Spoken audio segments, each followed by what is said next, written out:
The Pace Memorandum was a 1990 memorandum written by Glenn L. Pace, a general authority in the Church of Jesus Christ of Latter-day Saints (LDS Church), describing to a committee of the church the complaints of 60 members of the church that claimed they had been subjected to satanic ritual abuse (SRA) by family members and other members of the church. The state of Utah conducted a 30-month investigation of the claims after the Pace Memorandum was leaked to the press in 1991, concluding that there was no evidence found to substantiate the testimony of the alleged victims.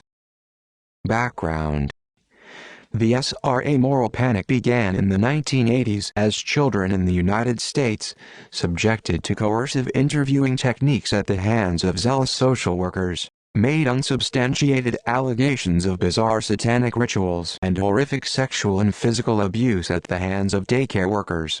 As the decade unfolded, clients of believing therapists began to make similar allegations, which are now generally seen as confabulations caused by iatrogenic therapeutic techniques such as hypnosis and automatic writing rather than the discovery of repressed memories. Despite the similarities between the allegations of adults and children, investigations produced only circumstantial, and in many cases contradictory evidence of the patient's disclosures. The court cases surrounding SRA allegations, such as the iconic McMartin preschool trial, were among the most expensive and lengthy in history and produced no convictions or convictions based solely on the testimony of children that were frequently overturned or dismissed upon appeal. The panic subsided in the late 1990s, but in the early 1990s, while it was still a substantial concern, adherents in the LDS Church began telling leaders of the church that they had been subjected to SRA by their relatives, often parents, and other members of the church. The Pace Memorandum in July 1990, Pace, who at the time was a member of the church's presiding bishopric, fulfilled a request by the church's Strengthening Church Members Committee by writing a memorandum about his investigations into alleged incidents of SRA among Latter-day Saints in Utah, Idaho, California, Mexico, and elsewhere.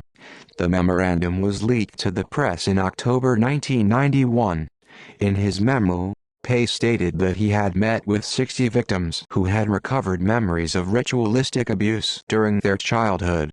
Pace reported that children were being instructed in satanic doctrine and that as 8-year-olds they were baptized by blood into the satanic order, which is meant to cancel out their baptism into the church. 45 of Pace's witnesses claimed to have witnessed or participated in human sacrifice, including the killing of babies. Pace said that the alleged perpetrators included young women leaders, young men leaders, bishops, a patriarch, a stake president, temple workers, and members of the tabernacle choir, and that some of the abuse took place in church meeting houses. Pace wrote that, when 60 witnesses testify to the same type of torture and murder, it becomes impossible for me, personally, not to believe them. Pace compared these allegations to stories in LDS Church scriptures about secret combinations and Cain's combination with Satan to become Master Mun. Pace also suggested that the alleged abusers were using and corrupting the oaths in the church's temple endowment ceremony as part of the satanic abuse, and that many victims had flashbacks when they attended the temple for the first time and were asked to participate in the ceremonies. Government investigation in 1991, the Utah State Legislature appropriated $250,000 for the Attorney General's office to investigate the RSA allegations in the state of Utah. Over a 2+1/2-year span, the investigators interviewed hundreds of alleged victims, but none of the incidents reported were corroborated with any evidence beyond their testimony, and the 1995 report stated that there was no evidence from any of the alleged victims that would warrant an investigation of homicide.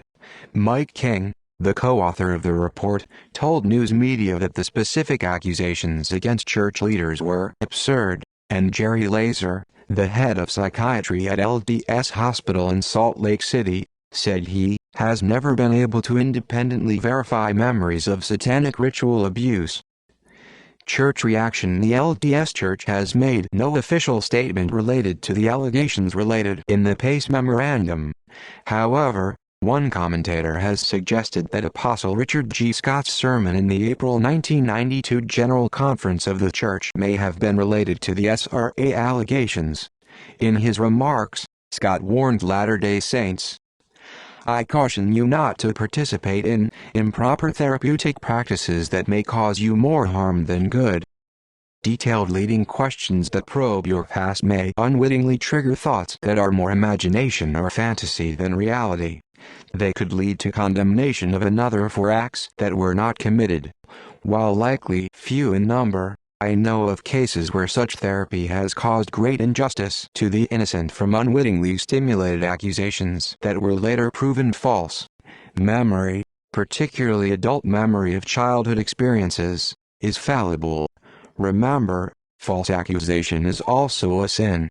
In 2018, at least 6 people sued the daughter of church president Russell M. Nelson for participation in SRA in the 1980s. While the church was not named the defendant, the suit claimed that victims approached Apostle Neal A. Maxwell, who gave them a priesthood blessing and told them to forgive and forget, and also insinuates that Nelson used his influence to cover up the abuse. The church released a response statement stating that the allegations of interference or cover-up are baseless and offensive. See also: Ann Johnson Davis, Barbara Snow, therapist, false allegation of child sexual abuse. Footnotes. External links: reproduction of the Pace Memorandum, Utah State Government's Inquiry into Ritual Crime, PDF. 13.0 megabytes.